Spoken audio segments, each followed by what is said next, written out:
नमस्कार, मैं आरबी सिंह यादव और आप देख रहे हैं मेरा YouTube channel RB Singh Yadav editor. आज हम एक बार फिर उत्तर प्रदेश पर बात करेंगे।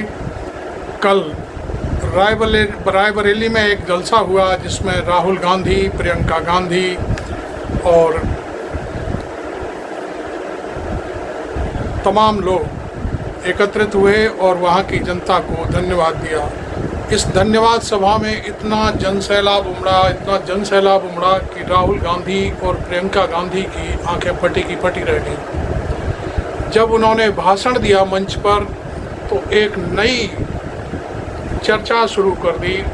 राहुल गांधी ने कहा कि यदि ये मेरी बहन प्रियंका गांधी वाराणसी से चुनाव लड़ती तो मोदी चुनाव हार जाते और ये 3 लाख से भी ज़्यादा वोटों से चुनाव जीतती।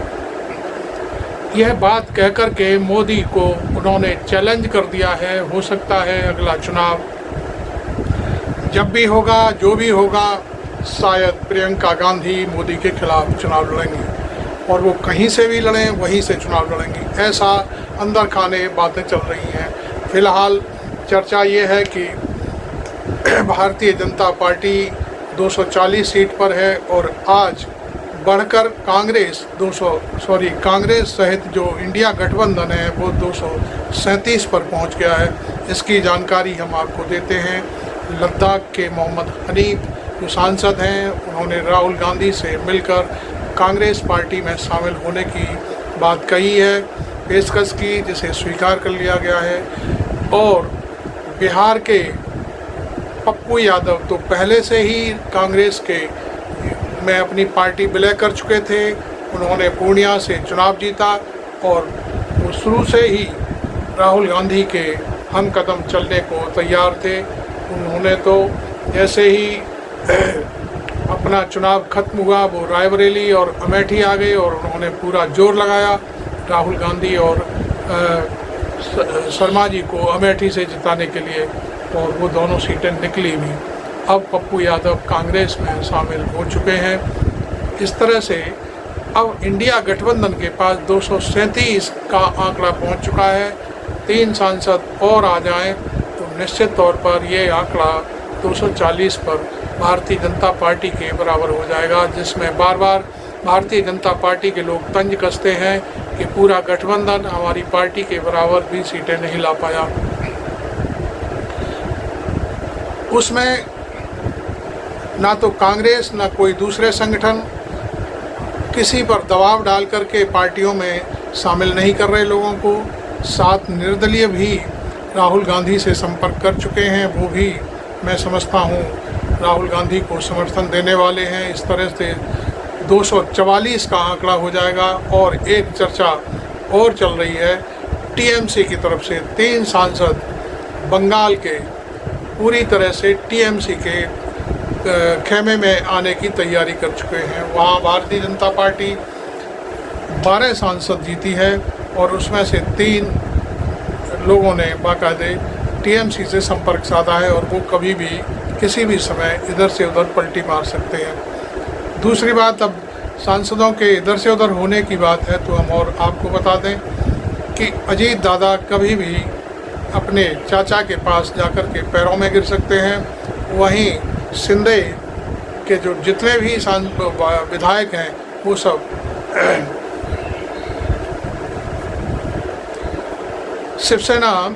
नई शिवसेना के जो मालिक हैं उनके पास जा सकते हैं और वो अपनी गुहार लगा भी रहे हैं। शायद भीतर अंदर खाने पीछे पर्दे के पीछे से सारी तैयारियां चल रही हैं।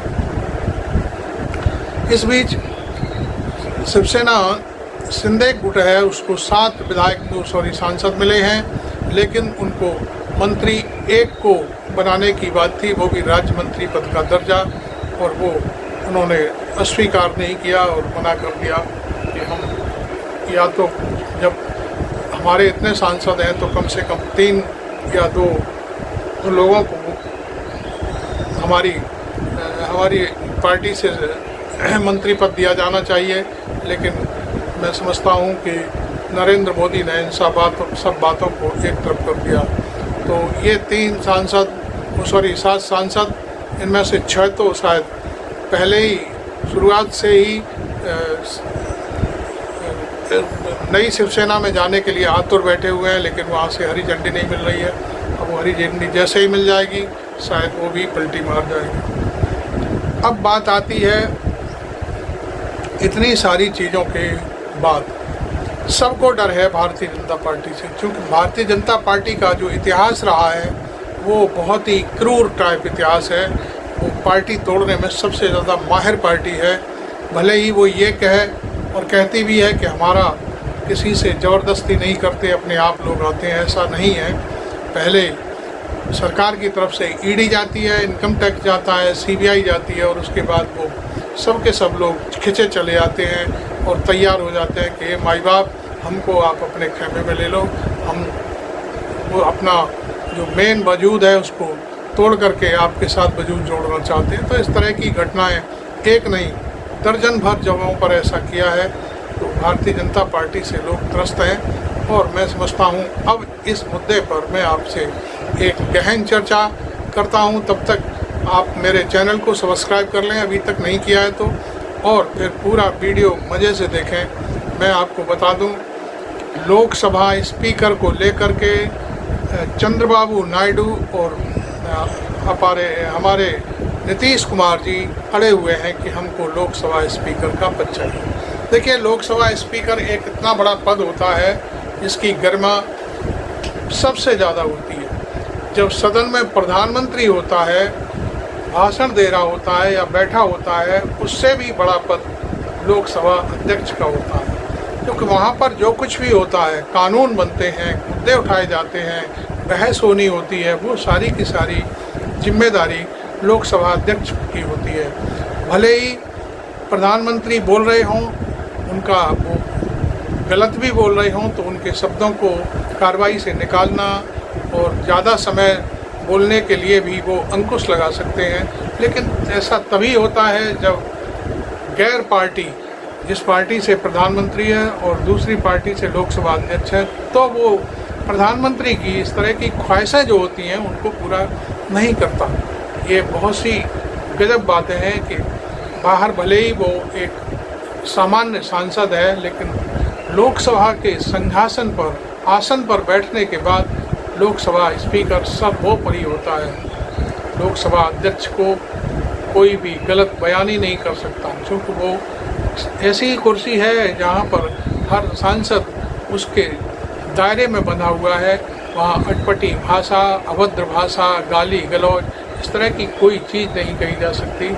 बाकी कोई भी बिल पास करना है तो उसका निर्णय भी लोकसभा अध्यक्ष की सीट ही करती है। किसको बोलना है, कौन क्या मुद्दा उठाना चाहता है, ये सारी चीज़ें लोकसभा स्पीकर के अंदर आती है। अब बात पार्टी टूटने की आती है। यदि किसी पार्टी के, मान लीजिए जैसे लोकसभा में 2 सांसद जयंत चौधरी के हैं और जयंत चौधरी खुद मिनिस्टर बन गए और उनको कुछ नहीं मिला, झुंझुना, तो फिर वो दोनों लोग भारतीय जनता पार्टी में जाकर के शामिल हो सकते हैं। कोई कुछ नहीं कर पाएगा, क्योंकि वहाँ लोकसभा अध्यक्ष यदि बीजेपी का होगा तो उनको तत्काल हरी झंडी देगा।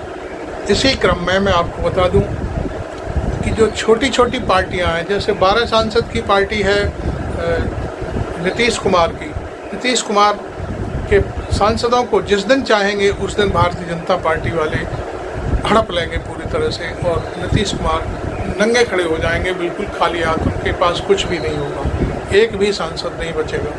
तो ये बहुत ही गर्मामय और गर्मामयी और बहुत ही शानदार पद होता है, जिसके आगे किसी की कोई नहीं चलती। सुप्रीम कोर्ट भी कई अपनी बहसों में, कई फैसलों में इस बात की चर्चा कर चुका है, सुप्रीम कोर्ट में खुद, कि वो लोकसभा स्पीकर के बारे में कोई टीका टिप्पणी नहीं करेंगे, क्योंकि उनको जो सर्वाधिकार प्राप्त है उस पर हम अपना कोई फैसला नहीं दे सकते। हाँ, बात सवाल जवाब की ज़रूर होती है, लेकिन लोकसभा स्पीकर ने यदि कोई बात कह दी तो वही पत्थर की लगी होती है।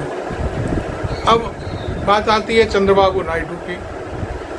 चंद्रबाबू नायडू के पास 16 सांसद हैं।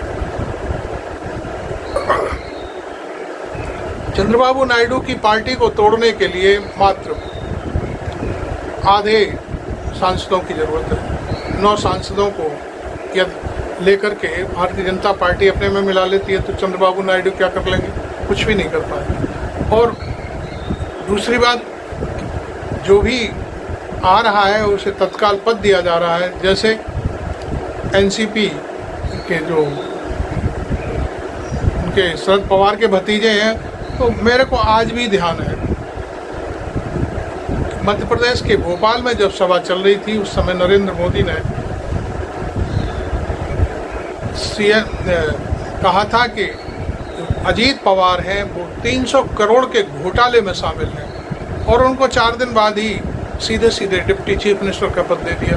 तो ये चीज़ें बहुत ही मायने रखती हैं। वहाँ के जो स्पीकर हैं विधानसभा के, वो पूरी, अब देखिए क्या हुआ, कुछ नहीं हो पाया। सुप्रीम कोर्ट ने बार बार हिदायत दी कि वो अपना निर्णय सुनाएं इस मसले पर कि उनको जो विधायक उनके साथ गए हैं उन्होंने रूल को तोड़ा है या नहीं तोड़ा है, इस पर अपना फैसला दें। लेकिन वो आज तक फैसला लटका पड़ा है, सुप्रीम कोर्ट कुछ भी नहीं कर पाया। तो कुल मिलाकर के जो स्पीकर होता है, चाहे वो विधानसभा का हो चाहे लोकसभा का हो, बहुत ही ताकतवर होता है। तो इन दोनों लोगों की जो खुद को जो व्हील चेयर का पीछे के 2 पहिए बता रहा है, ऐसे पहियों को बीच में से तोड़ करके भारतीय जनता पार्टी अलग अलग करना भी जानती है।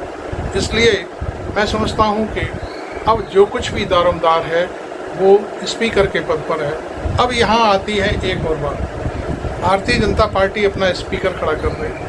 अब इनके जो एनडीए के घटक दल हैं वो नहीं चाहें और इधर कांग्रेस पार्टी अपना स्पीकर के लिए अपने व्यक्ति से किसी से नॉमिनेशन करा दे, तब फिर क्या होगा? ये देखो, ये बहुत बड़ी मज़ेदार बात मैं आपको बता रहा हूँ। तब ये होगा कि इलेक्शन होगा, और इलेक्शन में किसको वोट पड़ेंगे ज़्यादा, किसको क्या होगा, ये सारा चीज़ सरकार उसी दिन गिर सकती है। ये एक कानूनी प्रावधान है। लोकसभा स्पीकर के चुनाव में चुनाव हो गया और एनडीए के गठबंधन के जो लोग हैं वो अपने को बचाने के लिए विपक्ष का यदि स्पीकर बनाना के लिए कहते हैं और वो वहाँ पर वोट देते हैं उसको, तो निश्चित तौर पर ये सरकार उसी दिन अल्पमत में आने के चक्कर में गिर जाएगी। हालांकि देखिए, अभी मैं आपको बता दूं, ये कानूनी प्रक्रिया है। राष्ट्रपति महोदया को इनके ट्रस्ट के लिए उनको समय देना चाहिए कि उस समय तक आप ट्रस्ट हासिल करेंगे, क्योंकि ट्रस्ट हमेशा फ्लोर पर ही टेस्ट किया जाता है। और अभी तक नरेंद्र मोदी को राष्ट्रपति की तरफ से कोई भी इस तरह की बात नहीं आई है। चिट्ठी दी है, दलों ने चिट्ठी जेपी नड्डा को दी है, क्योंकि वो बीजेपी के अध्यक्ष हैं, तो अभी बीजेपी को समर्थन पत्र दिया है। उन समर्थन पत्र को लेकर के वो राष्ट्रपति भवन पहुंचे, वो वहाँ पर उनको सरकार बनाने का न्योता मिला, और न्योता मिलते ही मोदी ने शपथ ले ली, और उससे पहले सारे बांट भी दिए, पद भी बांट दिए। अब देखिए कितना तेज़ी से वो काम हो रहे हैं। सारे सांसदों विधायकों से कह दिया गया है कि अपने अपने काम में जुट जाएं। कहने का अर्थ, जो आपकी फाइलें पीछे छूट गई थी, जो भी आपने गलत काम किया या नहीं किया, कुछ भी किया अधूरा रह गया, उस सब को पूरा करिए 10-15 दिन के अंदर। क्योंकि नरेंद्र मोदी को लग रहा है कि सरकार जो फ्लोर पर टेस्ट के समय, लोकसभा स्पीकर के चुनाव के समय, ये 2 ऐसे मौके हैं जिन पर सरकार गच्चा खा सकती है, और जब गच्चा खा सकती है तो निश्चित तौर पर सरकार गिर सकती है। तो ये बहुत बड़ी बात है जो मैं आपको अभी तक बता रहा था। आपको मेरा ये वीडियो और ये रिपोर्टिंग कैसी लगी आप ज़रूर लिखें, बताएं, चैनल को सब्सक्राइब करें और मेरे वीडियो को लाइक करना बिल्कुल ना भूलें। और हो सके तो इस वीडियो को आप शेयर भी कर सकते हैं, जिससे आपकी वॉल पर जाकर के दूसरे लोग भी इस मेरे वीडियो को देख सकें। Thank you very much. मैं RB सिंह यादव।